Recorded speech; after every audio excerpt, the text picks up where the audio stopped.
Jason Ellis was having one of those days where nothing seemed to go right.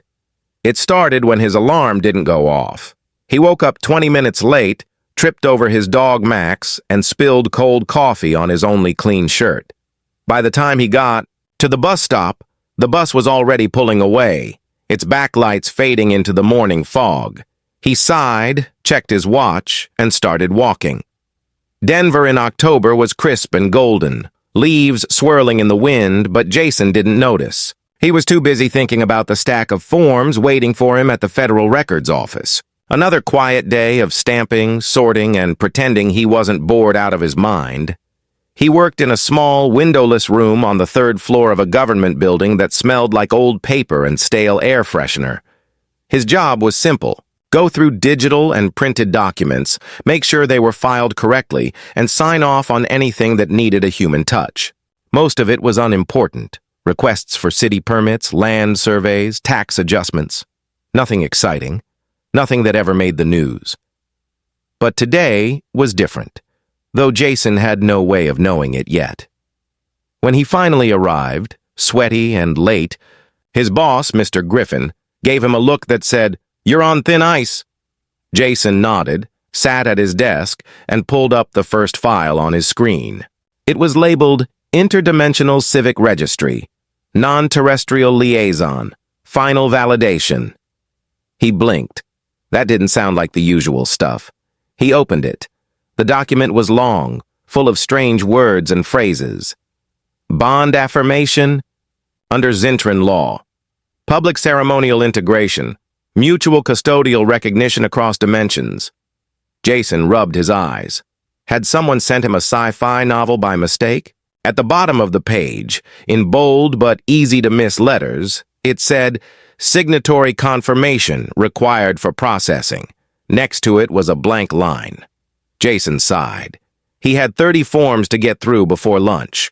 This one looked like it came from the Extraterrestrial Affairs Department, some experimental program the government started after the first peaceful contact with aliens 5 years ago. Most of those files were just for show anyway. Paperwork to prove Earth was being diplomatic. Without thinking much, he grabbed his pen and signed his name, Jason Ellis. He didn't read the small text below the line. If he had, he would have seen, "By signing, you confirm voluntary acceptance of interdimensional marital union under Altarian public law, binding upon signature, irrevocable without ceremonial dissolution."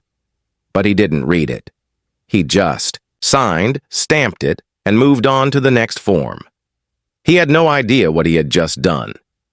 3 hours later, while he was eating a sad sandwich at his desk, the sky above Denver changed. It started with a hum. A low, deep sound that made the windows rattle. People outside looked up. Birds stopped singing. Even the traffic seemed to pause. Then, right above Skyline Park, the air split open. Not like a storm, not like lightning. It was as if someone had torn a hole in reality. A glowing oval appeared, violet and shimmering, spinning slowly like a wheel made of light. People screamed, some ran. Others pulled out their phones, and from that light, a figure stepped out. She was huge, not just tall, giant, over 100 feet tall. She wore long robes that shimmered like liquid silver, and her hair flowed behind her like a river of gold. Her face was calm, her eyes glowing a soft yellow. She looked down at the city with curiosity, not anger. Still, the sight of her made people freeze. She knelt. The ground shook. Cars rocked in their spots. A few windows cracked. Then she spoke. Her voice wasn't loud, but it carried everywhere like music felt in the chest more than heard. "Jason. Ellis," she said, "citizen of Earth, I am Lila Venn of Zintra 7. By mutual registry and sovereign consent, we are now united in public bond. Do you accept this union before the people?" Silence. Then chaos. People shouted. Some laughed, thinking it was a prank. Others filmed it, their hands shaking. A news helicopter circled above, its camera zooming in. Jason, still in his cubicle, looked out the window. He saw her. He saw the massive woman kneeling in the park, looking directly at City Hall, and then it hit him. The form, the weird document, the signature. "Oh no," he whispered. He jumped up, knocking over his chair. He ran down the hall past confused co-workers and burst outside. The street was packed. Police tried to keep people back. Reporters shouted questions. Someone had already set up a live stream titled "Giant Alien Bride Claims Denver Man." Jason pushed through the crowd, heart pounding. "I didn't mean to," he shouted, though he wasn't sure who he was talking to. "It was a mistake. I signed the wrong paper." Lila turned her head. Her golden eyes found him instantly. She smiled slightly. "Your signature was received and validated," she said, her voice gentle. "The bond is recognized across dimensions. I have come to affirm it in public, as required by law." "What law?" Jason yelled, his voice cracking. "I didn't agree to anything." "You signed," she said. "In our world, that is agreement." "Enough." A man in a suit rushed over, tall, with glasses and a badge that said Extraterrestrial Affairs. He looked panicked. "Mr. Ellis," he said, "we just found out. That form was mislabeled. It was supposed to go to a diplomatic officer. It was part of the Interstellar Marriage Pilot Program, meant for volunteers." Jason stared at him. "So, you're saying I accidentally married an alien?" "Technically," the man said, adjusting his glasses. "Yes." Jason put his head in his hands. Lila tilted her head. "You are upset." "Upset?" Jason said, looking up. "I didn't even know you existed until 5 minutes ago. I was just trying to finish my paperwork." A few people in the crowd laughed. Someone shouted, "Dude, you hit the jackpot!" Lila stood up slowly, the ground trembling. "I do not wish to cause you distress, but the bond cannot be undone without a public rejection ceremony. It must be done here, with witnesses and with honor." "So I have to stand here and tell you I don't want to be married to you?" Jason asked. "Yes," she said, "and I will sing the lament of release. It will take about 2 hours." 2 hours, Jason groaned. The government man pulled him aside. "Look, Jason, we can fix this. We'll file an appeal, request a review, maybe get a temporary hold." "No," Lila said calmly. "The law is clear. The bond stands until it is formally rejected or renewed." Jason looked up at her. She wasn't scary. She wasn't angry. She just was. Huge, yes. Alien, definitely. But she seemed sincere. "Can I think about it?" he asked. "You have 1 Earth week," she said. "After that, the ceremony must proceed." Then, with a small nod, she stepped back into the glowing portal. It closed behind her with a soft pop. The sky went back to normal. People stood in silence for a moment. Then phones started buzzing. News alerts went off.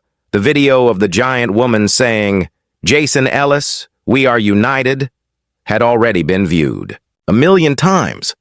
Jason walked back to his office in a daze. His desk felt smaller. The room felt smaller. Everything felt different. He sat down, stared at the computer. The same form was still on his screen. He looked at his signature, Jason Ellis. He had signed it without thinking. Just a quick stroke of the pen. Now, his life was turned upside down. He didn't know what to do. Marry a giant alien woman? That sounded insane. But the idea of standing in front of thousands of people while she sang a 2-hour song about broken love? That sounded even worse. His phone rang. It was his mom. "Jason, are you okay? I just saw the news. Is that really you?" "Yeah, Mom," he said weakly. "That's me." "Are you really married to a giant alien?" "Not yet," he said. "I might be." There was a pause. Then his mom said, "Well, she seemed nice." Jason hung up.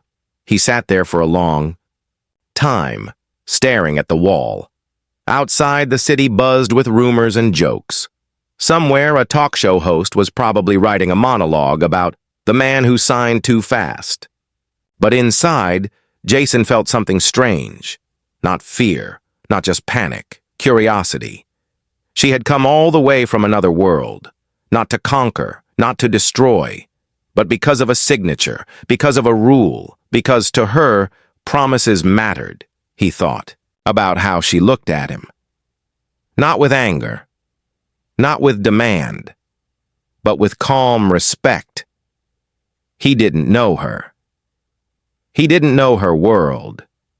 But maybe, just maybe, it wasn't the worst thing that could happen.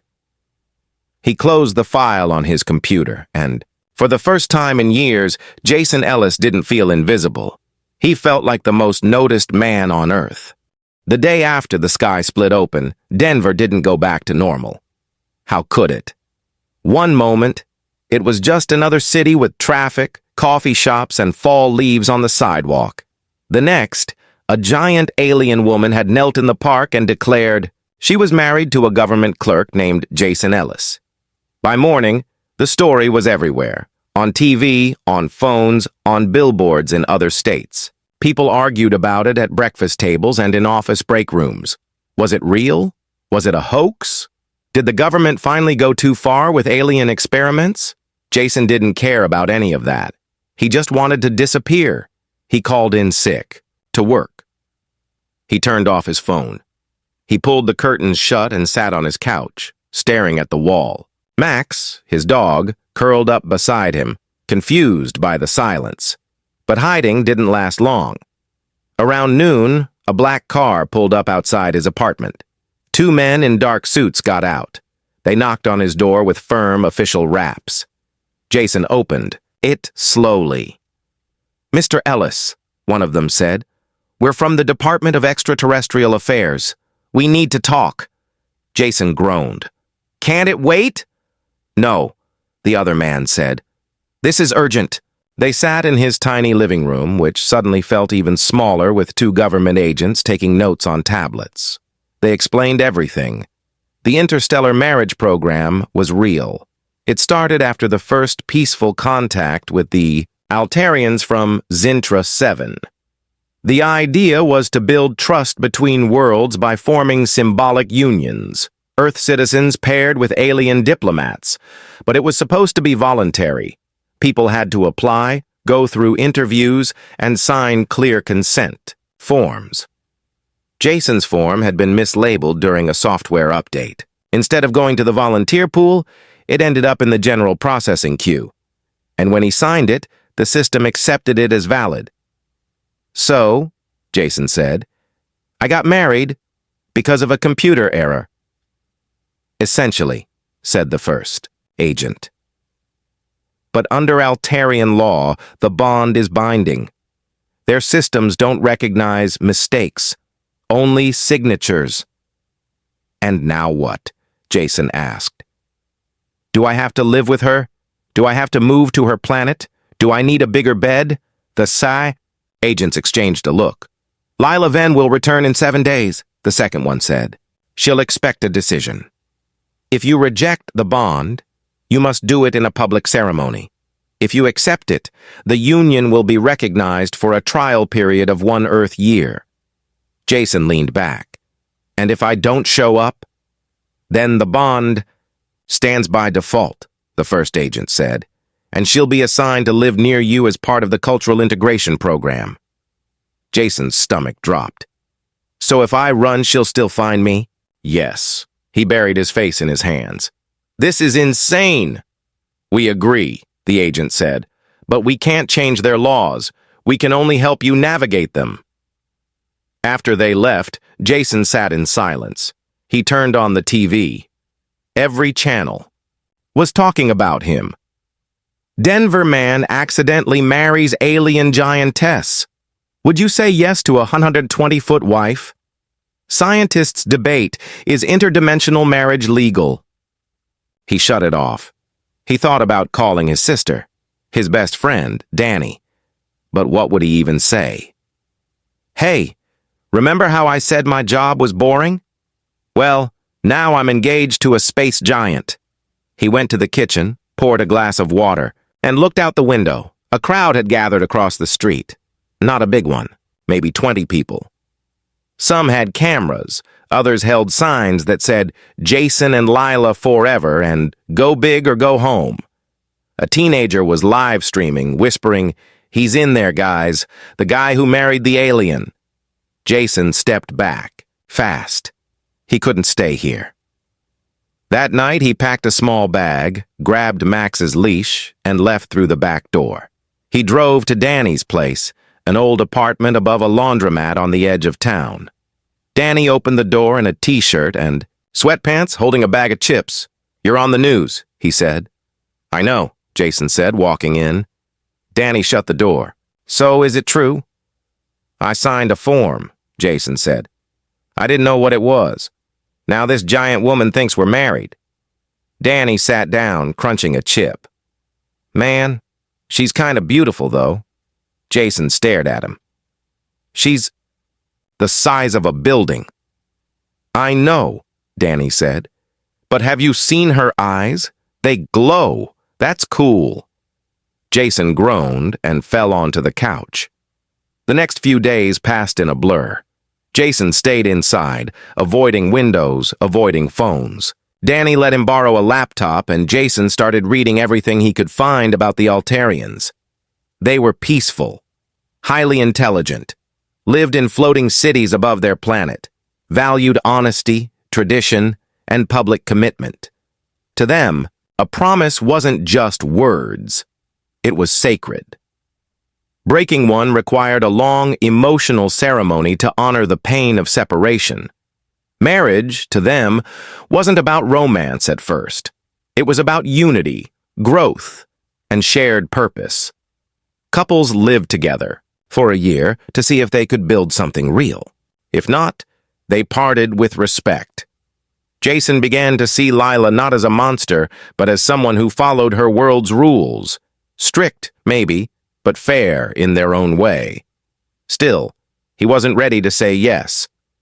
Then, on the 5th day, something changed. He was walking Max behind the laundromat when a small girl approached, maybe 8 years old. She had a notebook and a nervous smile.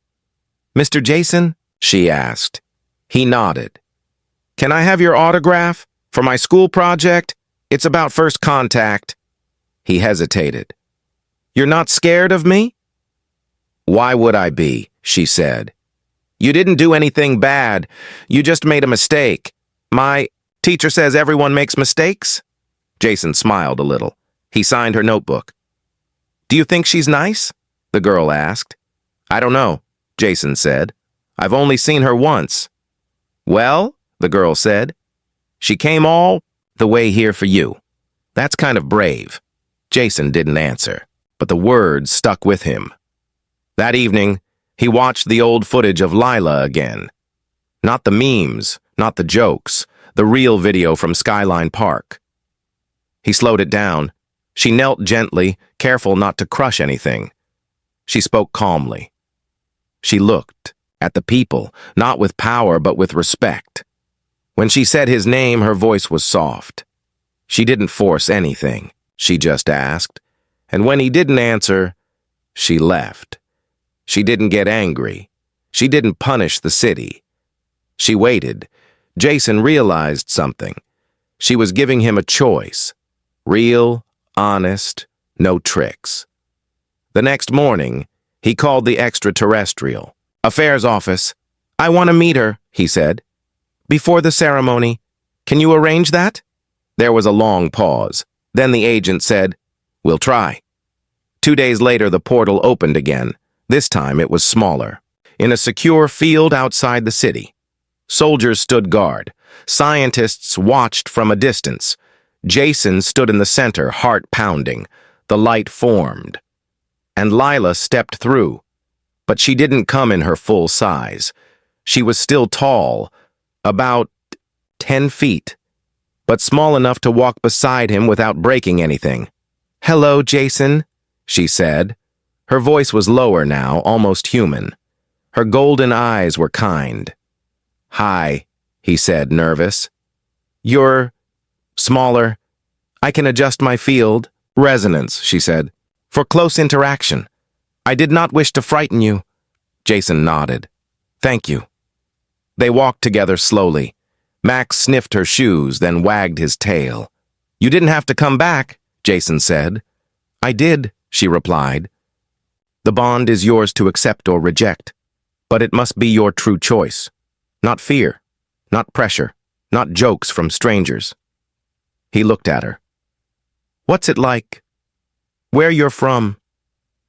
Zintra 7 is calm, she said. Our cities float above the clouds. We value silence, learning, and shared work. I am a cultural ambassador. My role is to build bridges.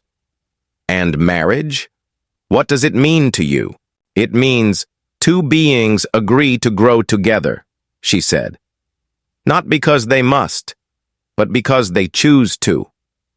For 1 year, we learn each other. If it works, we continue. If not, we part with honor. Jason was quiet for a moment. I didn't mean to sign. It was an accident. I know, she said. But you are still the one who signed, and now you must decide what that means. He looked down. I'm scared. So am I, she said. He looked up, surprised. I have never done this before, she said. I do not know you. I do not know your world. But I came because the system chose you. And I trust the system. They stopped walking. The sun was setting. I don't know if I can do this, Jason said. Then say no, she said. I will sing the lament. It will be sad, but it will be honest. He thought about it, about the crowd, about the jokes, about how small he felt in the world, but with her, he didn't feel small, he felt seen. Can I take more time? He asked. You have 2 days, she said. Then the ceremony begins. She stepped back into the light. Jason, she said before she left, whatever you choose, thank you for meeting me. And then she was gone. Jason stood there, the wind in his hair, Max at his side. He didn't have an answer yet, but for the first time he wasn't running from the question. Jason didn't go back to Danny's apartment that night. Instead, he walked. He walked through the quiet streets, past closed shops and flickering streetlights, with Max trotting beside him. His mind was full of thoughts, like water swirling in a sink, none of it settling. He thought about Lila. Not the giant version that knelt in the park, but the one who had shrunk herself just to talk to him. The one who said she was scared too. That stuck with him. She was from another world, taller than buildings, and yet she felt the same fear he did. He didn't understand it. He didn't understand any of it. But he couldn't ignore it either. The next morning, he called his sister, Lauren. She lived in Colorado Springs and worked at a library. She was the only person who never made fun of him, even when he did something dumb. Like the time he tried to fix the sink and flooded the kitchen. Hey, he said when she picked up. Jason, she said. Are you okay? I've been worried. I'm not sure, he admitted. I need to talk. She drove over an hour to see him. When she arrived, she didn't ask questions. She just hugged him, then made coffee and sat at Danny's tiny kitchen table. He told her everything. The form, the signature, the portal, the giant woman who said they were married. He told her about meeting Lila, about how calm she was, how serious. Lauren listened the whole time, stirring her coffee slowly. When he finished, she said, So you're trying to decide whether to stay married to an alien giant from space? Yes, Jason said. She nodded. Okay. Well, do you like her? I don't know her, he said. How can I like someone I just met? But do you want to know her? She asked. Jason paused. That was different. He thought about her voice. Not loud, but warm. The way she looked at him, not like he was nothing, but like he mattered. The way she waited instead of pushing. Maybe, he said quietly. Lauren smiled. Then that's a start. He stayed quiet for a moment. What if it goes wrong? What if I regret it? What if she decides she doesn't like me? Then you say no in a year, she said. But at least you tried. Isn't that better than always wondering? Jason didn't answer. But he knew. She was right. That afternoon, he went back to his apartment. The crowd was gone. The signs were taken down. The news vans had moved on to the next story. He unlocked the door, let Max in, and stood in the middle of the room. It felt empty, not just the space, but his life. He went to work, came home, ate, slept, repeated. Nothing big ever happened. Until now. He opened his laptop and searched for videos of Lila's people. There were a few recordings from past diplomatic visits, Altarians walking through cities, speaking in calm voices, helping with technology or medicine. They didn't talk much. They listened more. They helped build things. One video showed a group of them using energy fields to lift a collapsed bridge after an earthquake. They weren't here to take. They were here to help. Jason thought about how the world reacted to Lila. Jokes, memes, fear. But she hadn't hurt anyone. She hadn't even stepped on a car. She just asked a question, and he hadn't answered. The next day, the government called. The ceremony would happen in 2 days, at Red Rock Amphitheater. It would be public, peaceful, official. If he rejected the bond, Lila would sing the lament. If he accepted, the union would begin. You don't have to decide now, the agent said, but we need to know by tomorrow. Jason said he'd think about it. That night, he couldn't sleep. He sat on the roof of Danny's building, looking at the stars. Max lay beside him, snoring softly. He thought about what his life would be like if he said no. People would laugh. Memes would come back. He'd be the guy who turned down the alien wife. And in a week, no one would care. If he said yes, everything would change. He'd be watched, judged, maybe mocked. But he'd also be part of something real, something no one else had ever done. He remembered something Lila said. The bond is yours to accept or reject, but it must be your true choice. He didn't want to choose out of fear, or shame, or what people might say. He wanted to choose because it felt right. The next morning, he called the agent. I'll do it, he said. I'll accept the bond. There was silence on the line. Then, are you sure? Yes, Jason said. I want to try. Word spread fast. By noon, the news was back. Jason Ellis says yes to giant alien bride. Photos of him from years ago were shown. Old co-workers were interviewed. Danny gave a rambling, excited talk on a morning show. He's a good guy. He deserves happiness even if she's 120 feet tall. Jason ignored it all. He spent the day packing a small bag. Clothes, photos, his favorite book, Max's toys. He didn't know what life with Lila would be like, but he was ready to find out. The day of the ceremony, Red Rock Amphitheater was full, not just with people, but with cameras, officials, and even a few diplomats from other alien species. Flags from Earth and Zintra 7 hung side by side. Soft music played, a mix of human and Altarian tones. Jason stood at the center stage, wearing a clean shirt and his best shoes. His hands were sweaty, his heart beat fast. Then, the sky lit up. The portal opened, slow and quiet. And Lila stepped through. She came in her full size this time. Tall, glowing, her silver robes flowing like water. The ground trembled as she knelt, gentle as a falling leaf. The crowd held its breath. She looked down at Jason.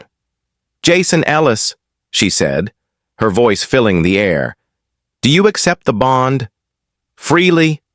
Without fear? Jason looked up at her. He didn't feel small. He felt part of something bigger. Yes, he said loud and clear. I accept. A soft hum rose from the audience. Then from Lila. It was a sound like wind through trees, warm and deep. The bond was sealed. She reached down, not to touch him, but to offer her hand, palm open, waiting. Jason stepped onto it. She lifted him gently, high above the crowd so everyone could see. "We are united," she said.